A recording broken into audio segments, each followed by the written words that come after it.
গত ফুটবল মরশুমে অনবদ্য পারফরমেন্স করেছে মোহনবাগান সুপার জায়ান্টস। একের পর এক শক্তিশালী ফুটবল দলকে পরাজিত করে আইএসএল চ্যাম্পিয়ন হয়েছিল কলকাতার এই প্রধান, যার অন্যতম কেন্দ্র ছিলেন বাগান কোচ হুয়ান ফেরেন্দো। তাই সব দিক মাথায় রেখে এই নয়া মরশুমে শুরু করেছিল বাগান ব্রিগেড।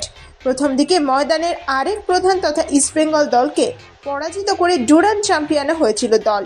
তবে পরবর্তীতে অর্থাৎ ইন্ডিয়ান সুপার লিগ থেকে যেন ছন্দ হারাতে শুরু করে ময়দানের এই প্রধান।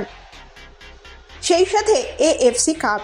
গত বছর এএফসি কাপের ইন্টারজোনাল সেমিফাইনালে দল পৌঁছলেও এবছর অধিক শক্তিশালী দল নিয়েও খুব একটা সুবিধা করা সম্ভব হয়নি তাদের পক্ষে। একেবারে গ্রুপ পর্ব থেকেই ছিটকে যেতে হয়েছে তাদেরকে।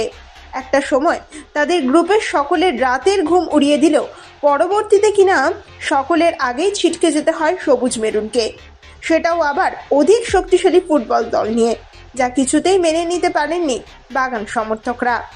তার উপর গত কয়েক ম্যাচ ধরে ইন্ডিয়ান সুপার লিগের ম্যাচে একেবারেই ছন্দে নেই মোহনবাগান।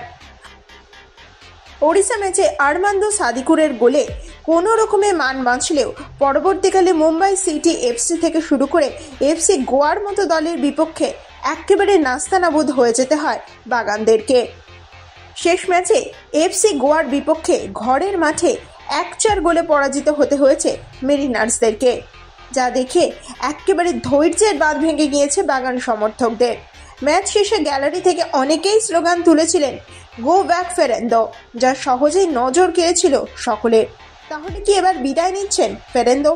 যতদূর জানা যাচ্ছে যে এখনও এই স্প্যানিশ কোচের ওপরেই ভরসা রাখছেন বাগান ম্যানেজমেন্ট। আসন্ন সুপার কাপ পর্যন্ত তার পারফরমেন্স দেখে চূড়ান্ত সিদ্ধান্ত নেবে management. Bureau report, Kolkata 24x7।